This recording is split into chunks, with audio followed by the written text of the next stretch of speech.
name is Candace Kavanagh. I'm the Curator of Public Programs here at MOCA.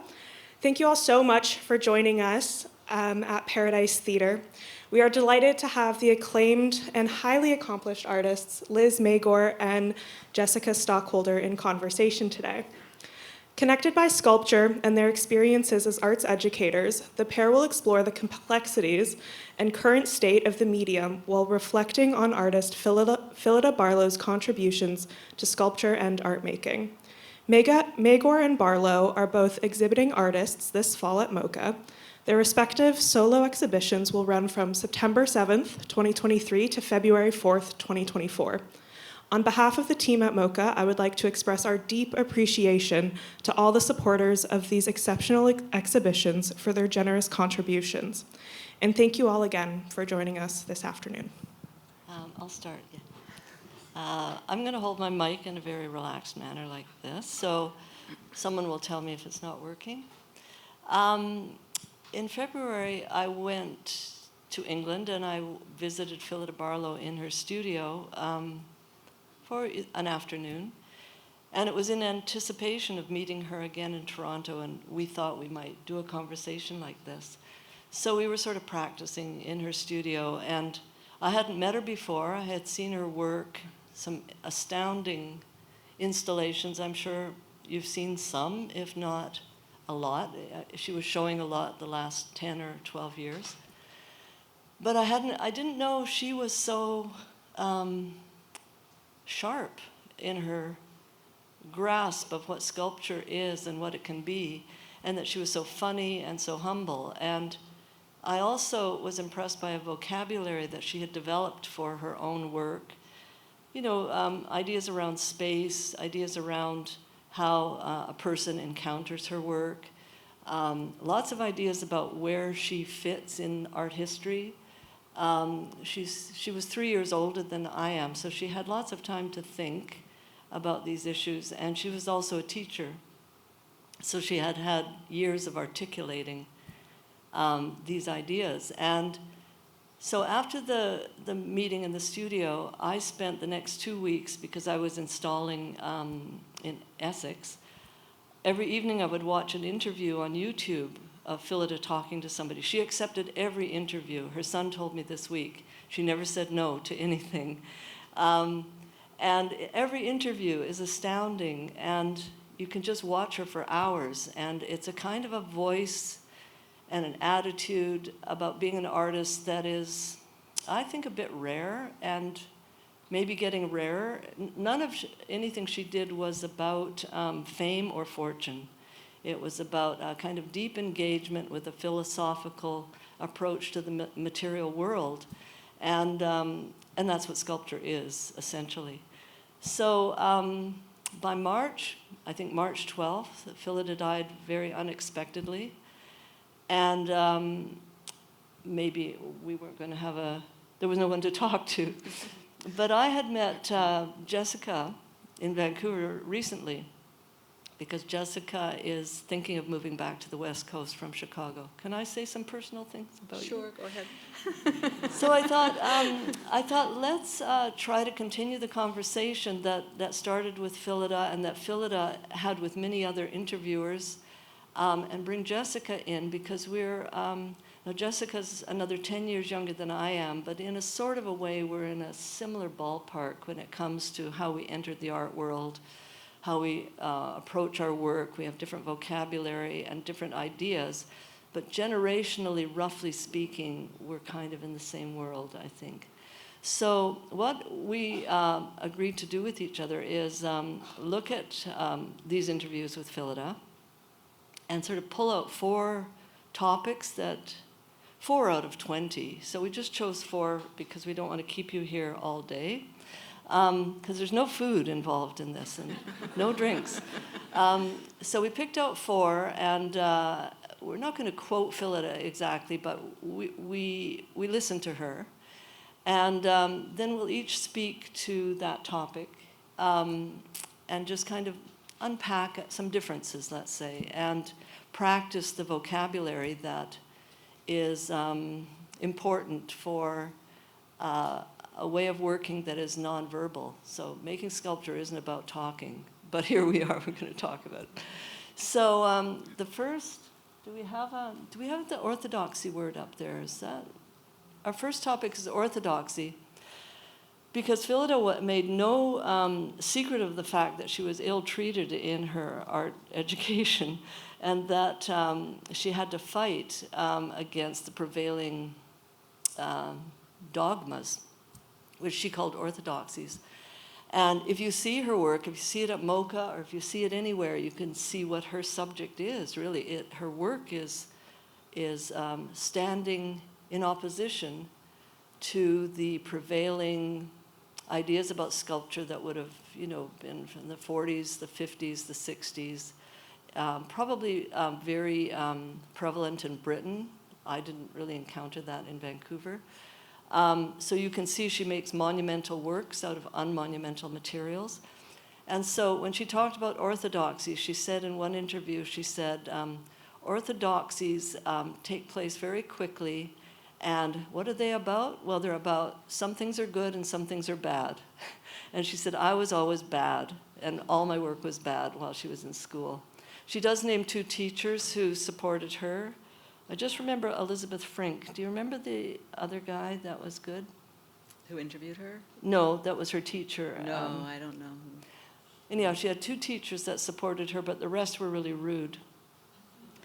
So if I start my version of orthodoxy, a difference between Philida and myself is that I only did 1 year of art school, and at that it was a very goofy, hippie year at the Vancouver School of Art, where there were no classes, and I think no teachers, as I recall. And so anything I was picking up was from my colleagues, my friends, and we were in Vancouver, and we did whatever we wanted there because there was no art scene to speak of. So orthodoxy didn't kick in until I started freely and happily. Then orthodoxy started to kick in when I started to read reviews, or I started to get reviews. And after about 5 years, I thought, oh, this is a rule-bound order. There are rules here. And another thing Philida said is, if you fall outside of orthodoxy, it's very hard. She said it's hard to buck orthodoxy because you won't get shows, you won't get grants, you'll be ignored. We have a system here. This will go black after I've talked for 5 minutes, and then I'll turn it over. So the orthodoxy that I encountered, that I thought I have to fight this, is that there was a prohibition against narrative. And I remember as I started to work being deeply ashamed of my strong narrative drive. And that was because I was a reader and I read a lot, so I had this built-in need to put things together.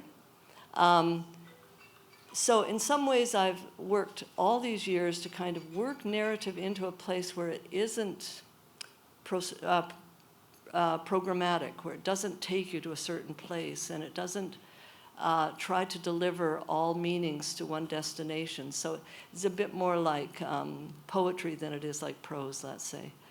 How am I doing? Yeah, I'm not going to talk about these are all at the MOCA now. These are images from the show that's at the MOCA, if you haven't been there. Other things I noticed that were prohibited were humor, decorativeness, the figure. For a long time, if you had a figure, it's really bad. Conceptual art was luckily for me, conceptual art came late, and it probably hit you harder than it hit me. I was already free by the time conceptual art came down. I felt sorry for people who called themselves conceptual artists, but it didn't catch me. Another really weird thing is that the one movement that I felt gave me freedom was minimalism. I loved minimalism. I still love it. And it might be because it doesn't have narrative, and therefore I can work from scratch, work up. But what it does have is presence, and that you have a kind of phenomenological event. And you learn that when you go into a very well-installed minimalist exhibition. So orthodoxy hurts, but it is a constraint that gives you something. You have to find you either quit and feel bad. Or you find a way to turn it the way Philida did with her work. I Yeah. mean, she wouldn't have made that work if they hadn't been so mean to her, I think. Yeah, well, you never know. Yeah. You know, swim in the oceans you're in. You swim in the ocean. So what was Yeah. your ocean? Well, this question of the 5 that we presented ourselves with, Yeah. that's the one I don't have the quickest answer to. I've kind of scratched my head around it. I've not thought about orthodoxies in relationship to my work, though I have 2 colleagues at the University of Chicago, Catherine Sullivan and William Popel, both who talk about orthodoxies a lot. So I've, it's kind of entered in a little bit. I think I didn't feel myself running into a problem with orthodoxies.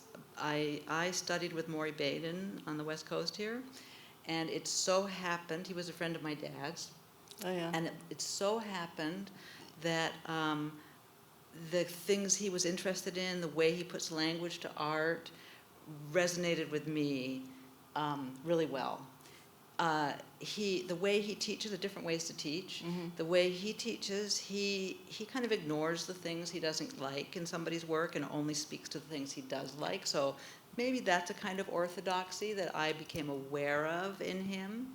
And, and that's not how I teach. I try to understand what people are doing and speak to it, even if it's not something I care deeply about. I think, like you said, it's good that there's both kinds of teachers in the world, that having that kind of firmness of conviction and kind of a passion for a particular way of thinking has value. And it also provides orthodoxies in that way, or kind of systems that we share, form the possibility to communicate. So it's not all bad. But I think both who I found to study with at the outset, and also that I'm 10 years younger than you, I think I came into the world at a moment when a lot of those orthodoxies were sort of falling away. I mean, figurative work was just coming back a little bit. I mean, I wasn't interested in narrative, and like you, minimalism really mattered to me a lot. And I grew up in a family of 2 English professors who talked all the time and argued a lot. So I really found a relationship to materiality and making things a kind of a place that opened up the world there, where you didn't have to be in argument. It wasn't all about argument. And I've found, I love actually narrative and fiction. So it's not that I don't like narrative. I care about it a lot. But it's not how I make sense of visuality. And then I think I read a lot. I did read a lot, and the reading I've done matters to me a lot. But I didn't read a lot of art theory. I just somehow missed it, and I went to UVic for a couple of years, UBC for a couple of years, and then I went to Yale, which everybody thinks is a really theoretical place, but we weren't required to take critical issues classes. I took philosophy. I took, university classes that mattered to me a lot, but I just didn't go down the art theory hole, rabbit hole, you might say. So I evaded being stuck in those ways. And I think I also just happened to enter the world at a moment where there was a lot of room. But then I went to Yale, which is in the States, and I moved to New York.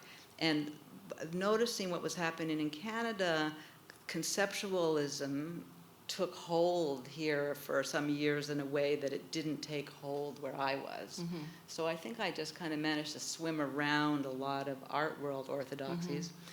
But then thinking about this question, I think the real orthodoxy that I struggle with is originality. That we're all supposed to be original. And of course, none of us are.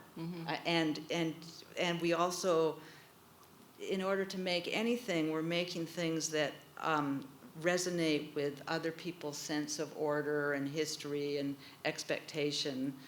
And we quote things all the time, like consciously and unconsciously. So there's a kind of a contradiction in kind of how we, at least as I see it, like, how do you judge the success and failure of your own work and other people's work with this unrealistic thing hanging around that we're supposed to be original and we're not? It's bullshit. it's bullshit. And then the market weighs in on that too. And there's like art history and academic life, and there's the market. Yeah. Let's ignore this because it's too much. We're to doing pay attention fine. to. Yeah. We're each afraid we will ramble into. Okay, so going back to your parents using lots of words, and that you found a place where you could take a rest from that. Yeah. Philida talked about that as well. Yes. And she talked about wanting to ways of working, ways of making stuff. So that was our second topic. It might come up here. There it is, ways of making stuff. So she talked about, she said, I like awkward things, I like disruptive things, mess, ugly. She had lots and lots of things to say about the appearance of things which she would attach to how they came into the world. So you could see this in her work too, that the way the thing has come into the world is really still very obvious there. And that is a place where I concur with her, in the sense that a thing can't be about something if it isn't something. It has to be something before it's about something. And the way so ontology comes before epistemology. Or I always think also I need a body to have a life. So the body is really so important. And I kind of refer to that as the real. And then I have ideas about materials that are real, that then get pushed into representation. And when they're in representation, that's a different place. That's a harder place to be. It's complicated. There's signifiers there, and that's where narrative gets. That's where I had to start to manage narrative, because I didn't want to do it like a novel or anything like that. Or I'm not telling stories. I'm just kind of using these little trigger things that are when two things come into relationship, or two words, they invite a third word. So they always invite a new relationship. So when I'm making things, I'm always aware of that, that the coming to be of the materials into a form is the thing. It's the whole thing. And I leave a lot of that apparent. Not that it's all messy, not that I need you to see that I'm a painter or that my hand is there. It's really not about my hand at all. It's about the material's own abilities, or the material's own predilections, or the material, like in the work at MOCA, this mylar material that I use to fold into boxes, it doesn't really want to fold into boxes. I have to crease it hard, and before the lids are on, the bottoms are all splayed out because they have no structural integrity. The folds barely hold it together. Then the top, which doesn't want to stay together, sucks onto the bottom, and they go bang, and they turn into these cubes, or these flat, beautiful, sharp things. So that's how I like to deal with material, is work with its, I wouldn't even use the word fault, but weaknesses. Work with its weaknesses and see if those weaknesses have latent strengths or qualities or characteristics that haven't been explored.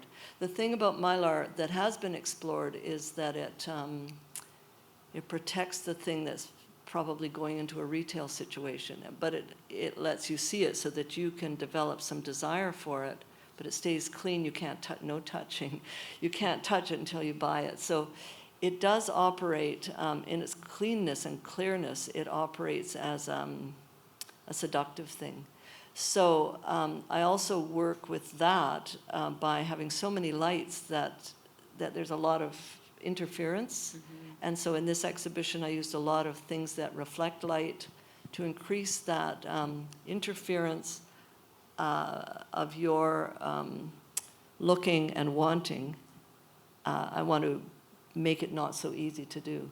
Or in the mold making, I never paint the cast object. I put the pigment in the mold, and then I pour in the casting medium, and it's kind of like making a monoprint. You get one go. It grabs the dry pigment. It's dry pigment that I put in. It grabs the dry pigment and comes out in every which way, you know. In this exhibition, it's not so wild as it can be, but I accept everything. I almost reject no thing, because it is a thing that, there's kind of a life and death in sculpture too, that I like to bring things in. They're alive when I see them, they die when I bring them in, and I have to bring them to a new life that is this other kind of suspended, almost like a zombie lives forever. You know, it's a weird not life. It's an in-between life. What did Philida say? Never mind. Do you remember anything Philida said? Well, I have one quote. I don't remember anything, but I wrote My it notes down. are in Vancouver. She says, my way of working was to improvise using using excessive but cheap materials. Right. The work is ad hoc, thrown together, informal, dynamic, having the immediacy of drawing. Well, it's interesting the things you say. My work is, you know, I feel similarly but also differently. Yeah. I find the materials are like the facts of the matter. They're just stuff around me that happens to be around easily. And also, as I've grown older, like over the course of my life, many more materials. I mean, so much stuff is produced now, more than when I was a little kid. So there's sort of, so I think the first reason to be involved with stuff is just because it's a way of making sense of being alive, a way of thinking, moving things around, noticing the difference between my internal subjectivity and the world out there. That's been really important to me for many reasons. But then making stuff over the years and noticing things about how materials are in the world becomes part of the content that all of this material brings with it. And I kind of sort of muse about the difference between a natural material, a raw material, and a fabricated one. So when you buy 2x4s at Home Depot, well, is that a tree, raw material, or is that a cultural, you know, human-made material? I think it's a human-made material. I think it's both. And I think that, I mean, I'm really interested in the blur, you know, in all kinds of ways. I'm interested in the blurred edges between categories. And then when I put materials together, like you, I'm really interested in what the materials do. You know, so like there's some skills and habits that I've developed, and I bring that piece of my making to the work. And then the material doesn't oblige all the time. It does all kinds of things. And then I haven't like orchestrated a way of working for myself. I might use the word practice, but I haven't really liked that word. The way of working I've orchestrated for myself.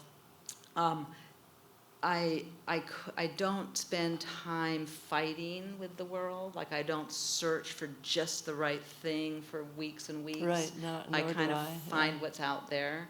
And similarly, when I'm working with things, if the whole thing doesn't do what I expected, I take a step back and see what it did do and make use of it in one way or another. I wouldn't go so far as you to say that I've never thrown anything out. I do occasionally. Maybe I have thrown a couple of things out. I kind of, you know, sometimes think, oh my God, I can't deal with this anymore. Yeah. So yeah, I'm interested in, and then the question of real versus like what? Fake, real versus imaginary, real, immediate versus abstract. You know, I spent a lot of time with those questions and I enjoy those like back and forth, the questions that the material brings with them that way. Like a lot of plastic things are made to kind of nostalgic, like a plastic basket is cast to look like a straw basket. You know, like that's such a weird thing. So I enjoy all of that information in the materials. But then I bring materials together to build something that is a new thing, a distinct from, of course I make lots of different works and they don't all do this, but essentially I'm interested in, when you look at the work, you're not saying, oh, that was a piece of leather purse, and this is a basket, and that was a 2x4. I'm rather like, oh, this thing has it's a whole other thing, distinct from all the intention that those materials have embedded in them. But then that thing that I've made is then disrupted by the intention in all of those materials. So there's a back and forth, a shifting. And so I care to create something that's stable and kind of maybe has a stasis to it, like picture making has a stasis to it. It proposes this thing that transcends time, though nothing does. It's just a proposal we make and an effort to speak over time, and then that's disrupted and you know, and like the body, like I come back again to the body, as you were talking about. The body is also always existing in time, and you know, your blood's moving through your body, and you're always moving, even if you're trying to be very still.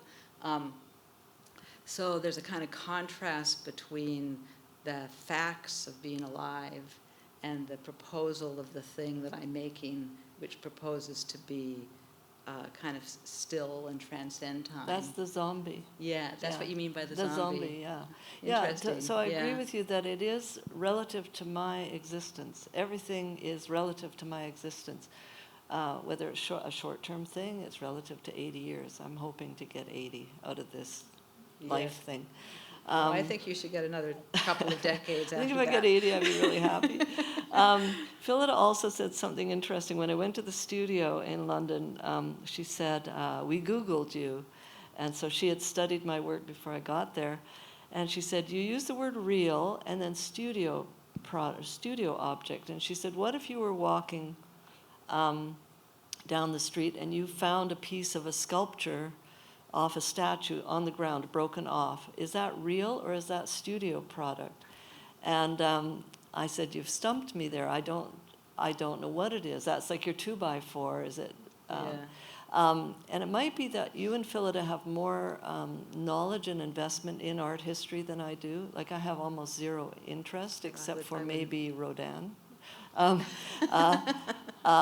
so I said in answer to her, I said, I haven't thought about that, I'll get back to you. But I said, I grew up like in Prince Rupert and Vancouver, there were no sculptures. There were indigenous art that was kind of in a different condition, treated in a different way.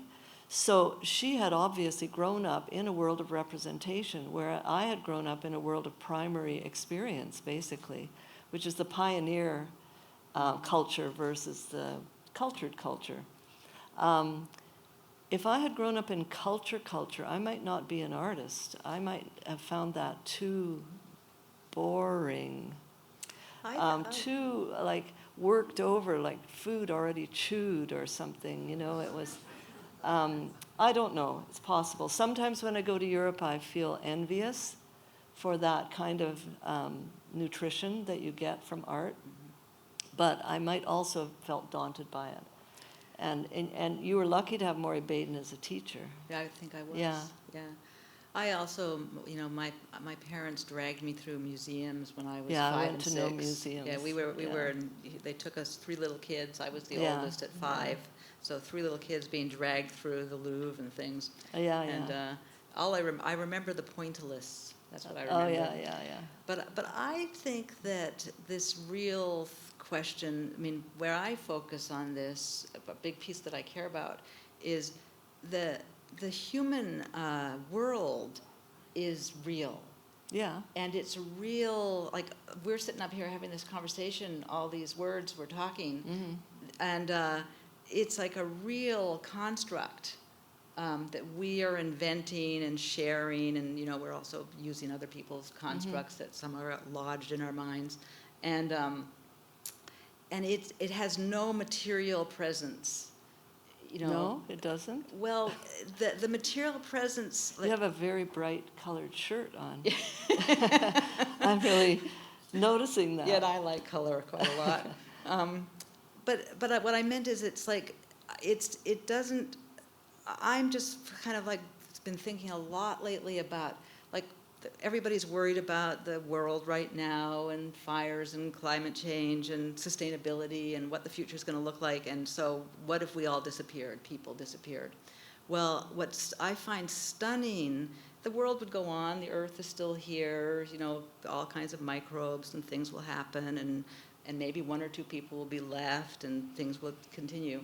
But what's stunning is that the way in which we conceptualize the world, our thoughts about it, it's like a whole world of its own, completely distinct from this, planet spinning around. So, and it's as real. It's really the world we live in. No, I agree. Yeah. That's the real. So I think that's what's so lovely about making sculpture and Oh, working yeah. with material.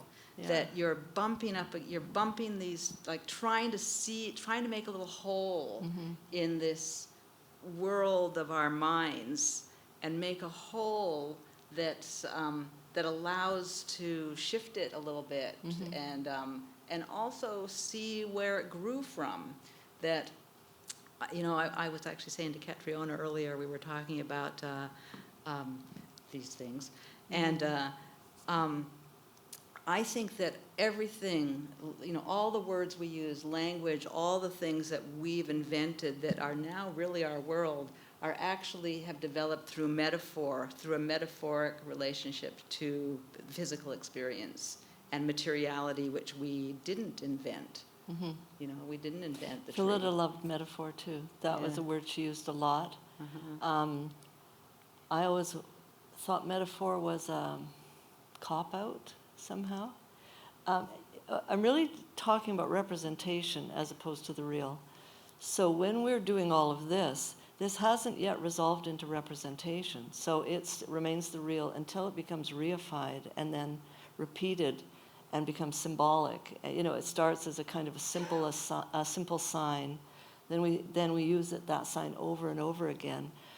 Going back to orthodoxies, there's also been prohibition against emotion in art or feelings or something. And I remember even Eva Hesse, who's now revered, but I remember my male colleagues saying she's touchy-feely.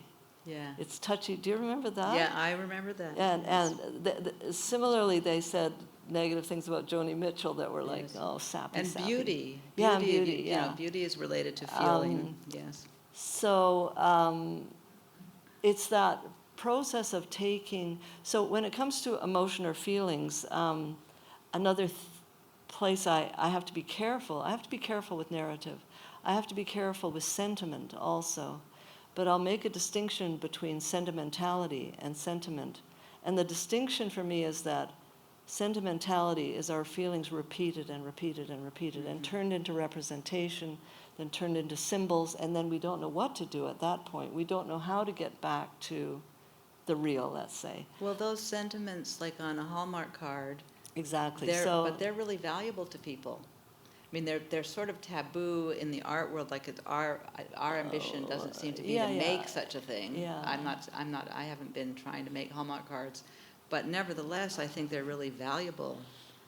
But that's maybe that's because people have been kidnapped or divorced from. Let's not go there. Let's not go another time. Okay. Okay. Another thing Philida said, I forget what our third topic was. Relationships between things. Yeah, so we're sort of there. Yeah. One thing so I think the two interviews that we focused on the most, one is a beautiful discussion she had with Vincent Fecteau about 3 years ago, maybe. I think it might have even been closer to her death, actually. Oh yeah, okay. It was just post-COVID. Yes. And there are two artists talking. It's really, really fine. And they're very different artists, like extremely different artists. It's really beautiful. You can find it online from Studio Voltaire. And then a week before she died, Ben Lukes interviewed her. That's not visible, is it? That's a podcast. I think you can find that. Yeah. Yeah. And in that interview, I think it was that interview, but I've watched so many, she talks about Marcel Duchamp. And I thought, oh, I remember the Marcel Duchamp fad when it started. Well, it really did. He became the grandfather of conceptual art. Like, it was the turning from minimalism to Marcel Duchamp. I remember that turn. And I remember thinking, oh, are we going to have to now search under people's beds to find boxes with the notes for their work? And if so, how do you get into the bedroom to look under the bed to find the notes for the work? And I objected to it so strongly because it would take the things you're talking about, which is this ricocheting human interaction that is always producing unexpected and sometimes unwanted and sometimes delicious results. It turns it into an activity that you need an entry, you need permission, you need there's some a hidden language, let's say, and then that hidden language becomes a private thing that is handed out, according to a treat. A little bit I paid attention to Marcel Duchamp. I recently read a little book that was a little conversation with him. His work and his talking about his work is so much less doctrinaire than what was made of him. Exactly. There's a lot of space in that work. It was so how he was picked up. And so Philida commented on that, and that being the same age as I am, roughly speaking, she also would see it as she can't go there. She's not going to go there. And I thought that was a really interesting decision, because there's something appealing about it, isn't there? Like, in that work, you can start to feed in the non-material with the material. And maybe that's something to want also, to have it all in one place. She has clearly left language out, and you just encounter it with your body, which brings us to the third one. Relationships, where she said, she works in the relationships of things. She said, an installation is like a feud between the body, the object, and the space, and you don't know who's going to win. And she was very proud of the fact that the installation she did at the British Pavilion a few years ago was, somebody said to her, it's the most claustrophobic experience I've ever had, and that's what she wanted, So how do you feel about the body, the space, the object? Do you use those words, or do you? Well, I use the word, tend to use more like questions about framing and edge, which are related. So I'm interested in the relationship between the body and the thing, or the object, the experience, the event, different kinds of work. And some of the work I've showed here, I made some work I called assists, where the assist is a sculpture that can't stand up on its own, so it needs to be strapped to a prop. So that was an occasion where I decided not to use architecture, because I started as a painter, so the work first hung on the wall, and then I used the space of the wall, and I made holes in the wall and put things in front of the wall, and then used the space of the room. And the work pivots around a kind of picture making. So walls are planar sites of picture making. So to make the assist was to let the wall go and to explore the same question in a different way, the relationship between things, and context. So I am always really interested in context. I think context always inflects the meaning of the work. And it can be an inflection that one doesn't have to pay any attention to, it's just taken for granted, or it can be the subject of the work. And different artists, different moments, different works, address that differently. That might be where I took narrative too, so into context. I was always impressed with learning about part-to-part relationships in sculpture, because in sculpture, it isn't happening just as once. So it is narrative, automatically narrative as you go around. It depends what you mean by narrative. I know. Yes. No, So, I agree with you. I agree with we're you. migrating away from storytelling. I'm not. Yeah. I may not be making that very I clear. think my work is also, I use the word narrative in my relation to my work in relationship to eventfulness over time. Yeah. Yes. Yeah, okay. Yeah. So then I also will make the parts know each other. And at that point, I might make them know each other in the way we know each other. So they are sort of surrogate people or something. And that is another kind of mini narrative. What they're going to do with that knowledge, we don't know. So it's not a big narrative. But I don't, unlike Philida, who is interested in the body encountering the work, I don't think about that too much. I think about, it's almost as though I make the world inside the work. I don't think about the space that much even. I make the space and the bodies be in the work. She would separate them out. And do you separate them out or bang them together? I care a lot about the body in The relationship. viewer's body, you mean? First mine as a viewer. Yeah. And then I extrapolate that I'm, inviting other people to experience with their bodies. But I think a lot about scale and the scale of the body in relationship to the scale of the thing that I've made. Yeah. So if it's a small thing in the space of a small easel painting, that's a kind of scale in relationship to the head. Again, it's like time, isn't it? Scaling it against your own existence. And then when you move around a thing, there's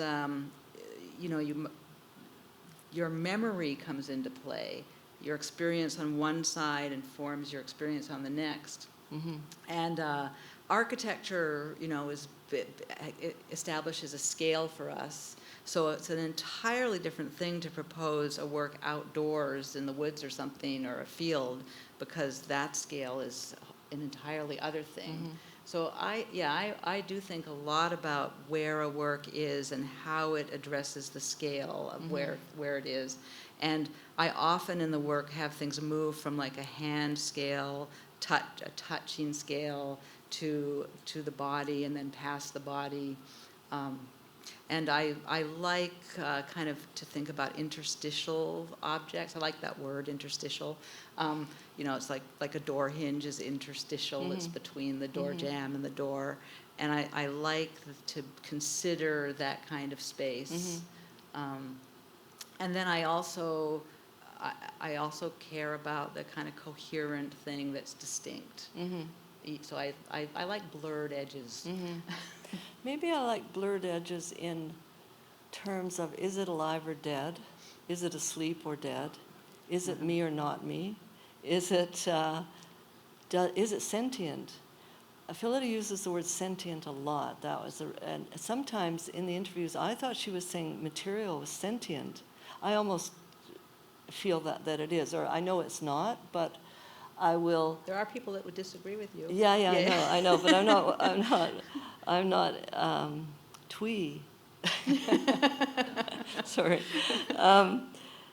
So I sometimes will impart emotions to material so that I can activate it, and in that way, I think that's where I replace the audience or the viewer. Of course, I use my body as the scale meister. Top of the heap. Everything it starts with me, time-wise, scale-wise. But I do want to almost have the world of things be managing me, not me managing it. Because I think, in fact, our lives are like that. We think we buy our things, we live with our things. But once you start that, you're even less than they are in volume, in amount, in value in many, many ways. And almost, if you put all those things together and how their semiotics works, they can create more meaning than I could ever create. Like a room full of things, So I'm But kind that's of... partly because so many other people were involved Yeah, in yeah. those things. Yeah, no, I got it, yeah. Yeah. I mean, we can't take the people out of it, unfortunately. I'd love to get rid of them all completely. Sorry, I That's don't okay. really. No, you don't I'm a mean little that. bit tired today. But I'd like to go back to the question of feeling, which we skipped over pretty Feelings. fast. Should we sing now? Barbra No, I Streisand. can't do that. You can do that.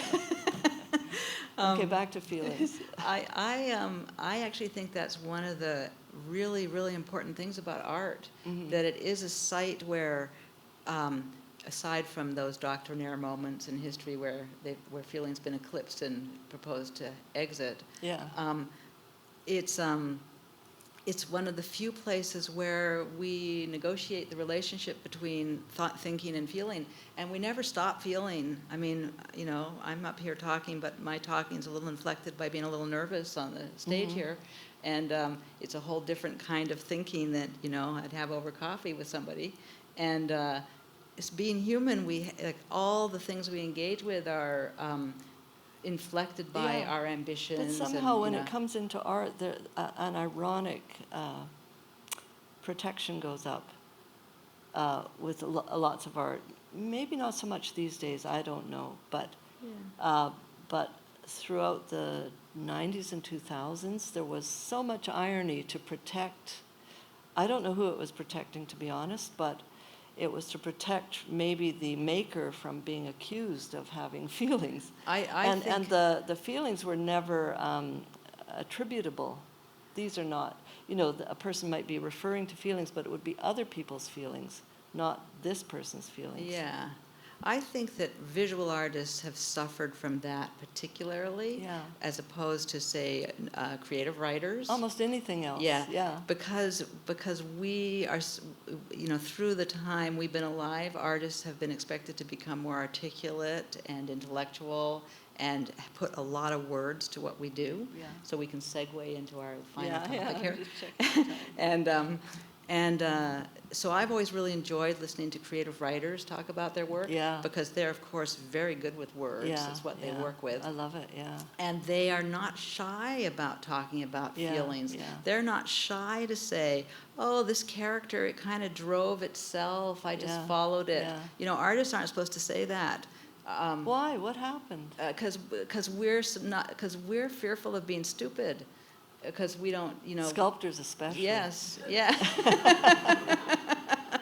So, yeah, I think I think that's a kind of sad thing. Yeah. Because we all have feelings, and if our work is going to be interesting to other people, it's not because it's my feeling. Mm-hmm. It's because the work is about negotiating and making sense of the relationship between having feelings and thinking and intellectual life, and we all have to manage a lot of contradictory and upsetting feelings.